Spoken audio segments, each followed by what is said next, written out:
Mon nom est Marc Docas, j'ai 38 ans. Je vis à Newport Beach, Californie. Je suis marié à Christine, une femme merveilleuse. Newport est un endroit très joli. Il est difficile d'avoir un temps plus clément qu'ici tout au long de l'année. J'ai toujours voulu faire quelque chose d'artistique dans ma vie. Lorsque j'étais à l'école, j'étais déjà très adroit de mes mains. J'ai remporté de nombreux prix d'excellence en art plastique. Et aujourd'hui, je peux dire que je vis de mes dons. Je suis sculpteur. Ma manière de travailler ne varie jamais. Je cherche d'abord un modèle de ce que je veux faire dans un livre. Ensuite, je dessine très précisément mon sujet, un peu comme un plan, une maquette en 2 dimensions.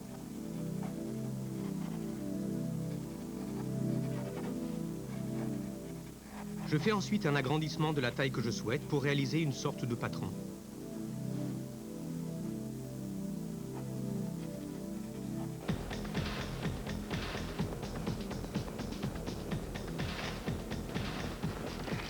Ma façon de m'habiller peut paraître étrange quand on connaît la température qu'il fait ici, en Californie. Mais là où je travaille, il fait moins 20 degrés. Voilà mon atelier. C'est une chambre froide avec une porte automatique où j'entrepose ma matière première, la glace. Pour sculpter la glace, j'utilise différents outils qui, au départ, ne sont pas destinés à la travailler. La tronçonneuse me permet d'avoir un gain de temps considérable, par exemple. J'utilise aussi une meule électrique pour polir la glace. Cela me permet d'avoir une surface sans aspérité. Quand mon bloc de glace est suffisamment dégrossi, je pose mon patron dessus et je commence ma sculpture.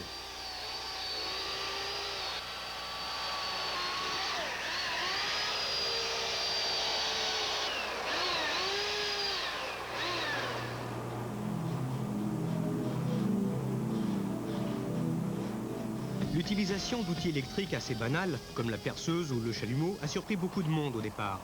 On m'a pris pour un fou, mais ça m'a laissé froid. Et maintenant, c'est devenu une technique de référence.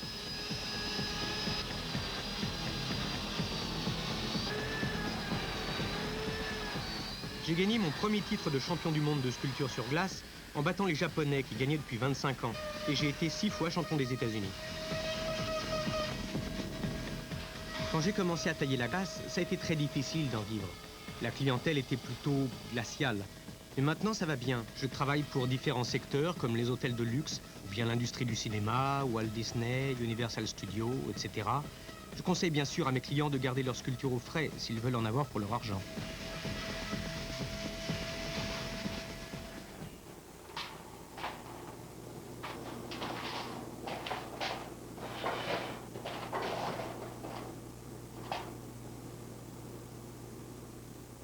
Arrivé au terme de ma sculpture, je prends le temps de fignoler tous les détails.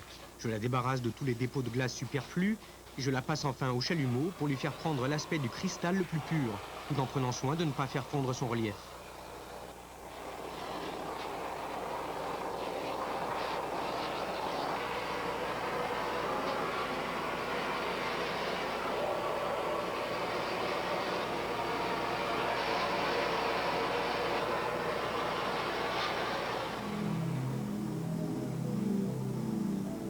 J'aimerais bien pouvoir agrandir mon atelier pour y conserver mes sculptures. Pour le moment, je me contente de les photographier.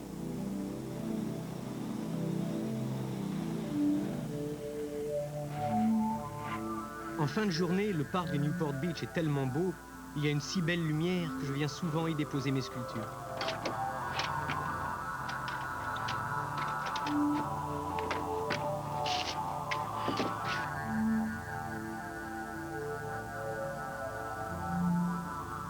Une sculpture sur glace est très belle au coucher du soleil.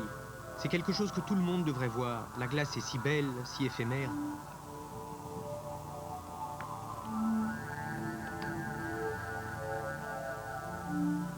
Avec Christine, voir fondre une sculpture comme cet aigle qui m'a demandé une journée de travail ne nous inspire aucune tristesse, bien au contraire. Un aigle qui se transforme en eau et se mélange ainsi à la mer, je trouve qu'il n'y a rien de plus beau.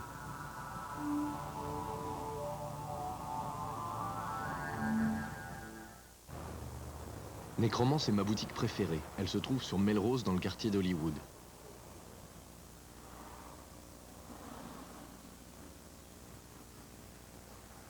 J'adore venir ici. On trouve toutes sortes d'os, des tas de squelettes, des ossements d'animaux, des tibias, des fémurs, des crânes humains. Et tout ça est rigoureusement authentique, j'adore.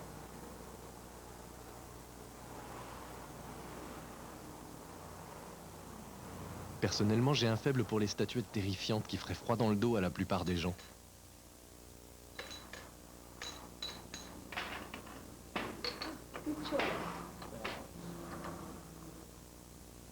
Je suis le comte Von Drake et je vis à Hollywood Hills, Los Angeles.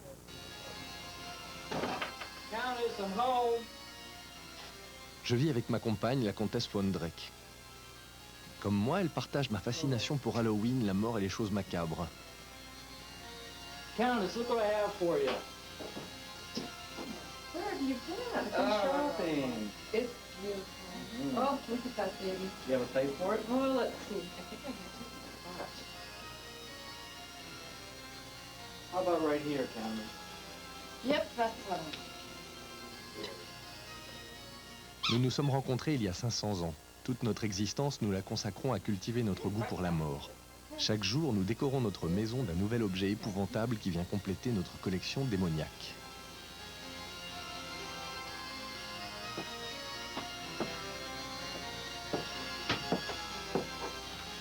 Nous avons 666 cassettes vidéo de films d'horreur.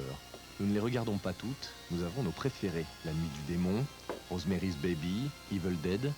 Mais les films que nous regardons le plus, c'est La Malédiction du Démon, La Chose et surtout ce vieux film en noir et blanc, Plan 9 from Outer Space. Je ne m'en lasse pas. Je crois que regarder un bon film d'horreur par jour nous préserve des docteurs et nous garde en bonne santé.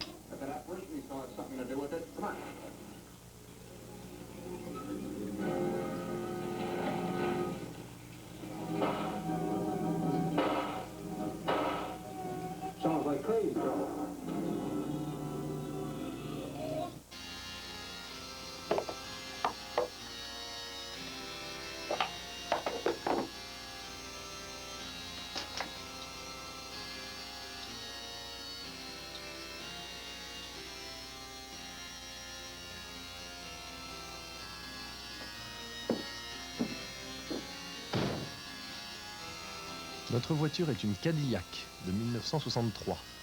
Je me rappelle exactement de l'année parce que c'est la date de l'assassinat du président Kennedy.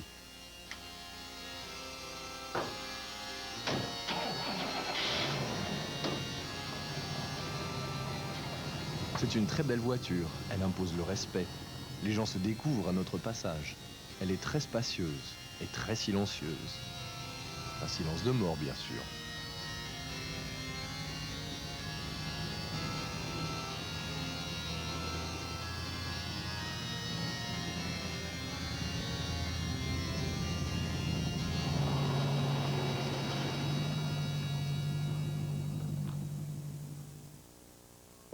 J'aime beaucoup me promener dans les cimetières.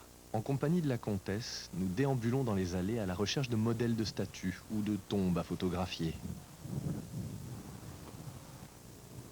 Ce qui m'intéresse dans les statues, c'est celles qui représentent des anges, avec des ailes abîmées, ou à qui il manque un bras, une main.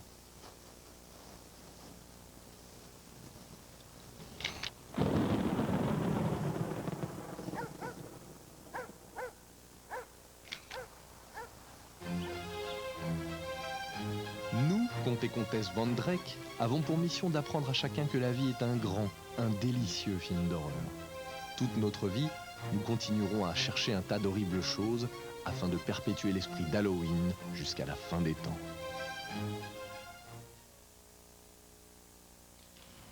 Je m'appelle Arthur Dillon. Je vis à Inglewood, en Californie, depuis plus de 20 ans. Comme vous me voyez, je m'apprête à me rendre au travail. Je suis peintre en bâtiment.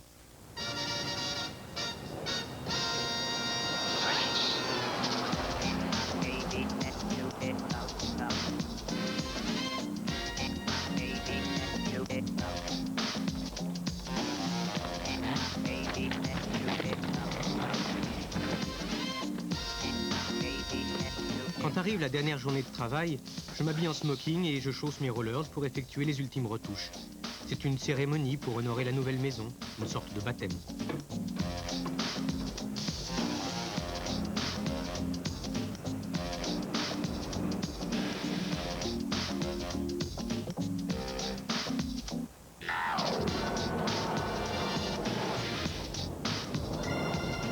J'ai une véritable passion pour les vélos. Surtout pour ceux qui sont totalement différents des vélos qui existent dans le commerce. Je les construis de mes propres mains depuis l'âge de 13 ans.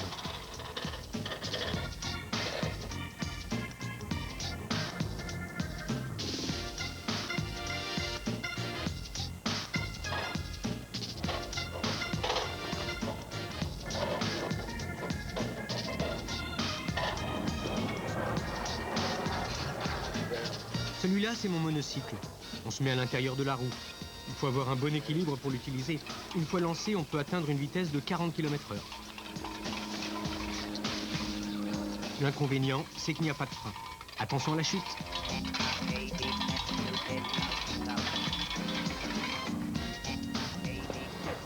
Je travaille dans un petit atelier non loin de chez moi. C'est là que je fabrique toutes les pièces, excepté les pédaliers.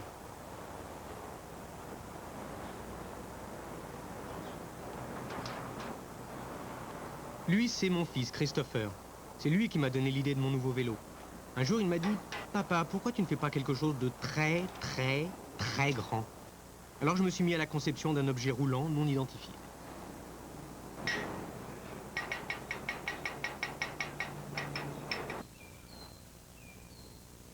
Aujourd'hui, c'est le grand jour.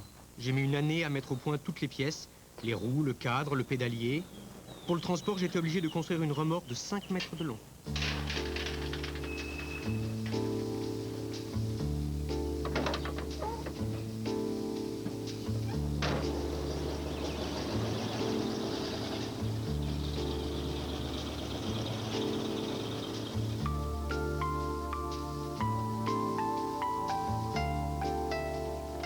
Le moment le plus difficile, c'est le déchargement. Il faut bien faire attention à ne pas endommager le matériel. Il est très léger.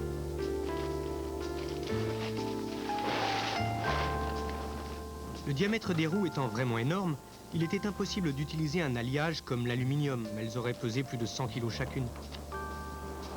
Pour le monter, il faut être très précautionneux. Le plus petit détail est important. Il faut vérifier le moindre petit boulon. Il faut compter au moins 3/4 d'heure pour assembler le tout.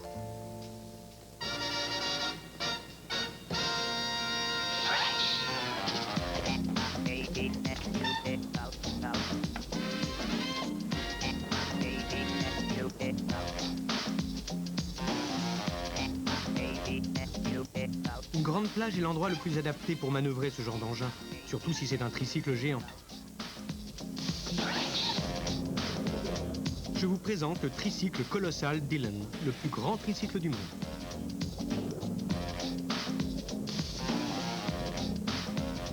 Qui a dit que le tricycle était un vélo pour les enfants ?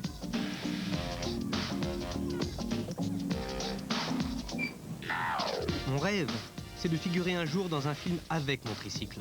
Aucun écran de cinéma ne sera trop grand pour lui. Avis au réalisateur, je suis disponible.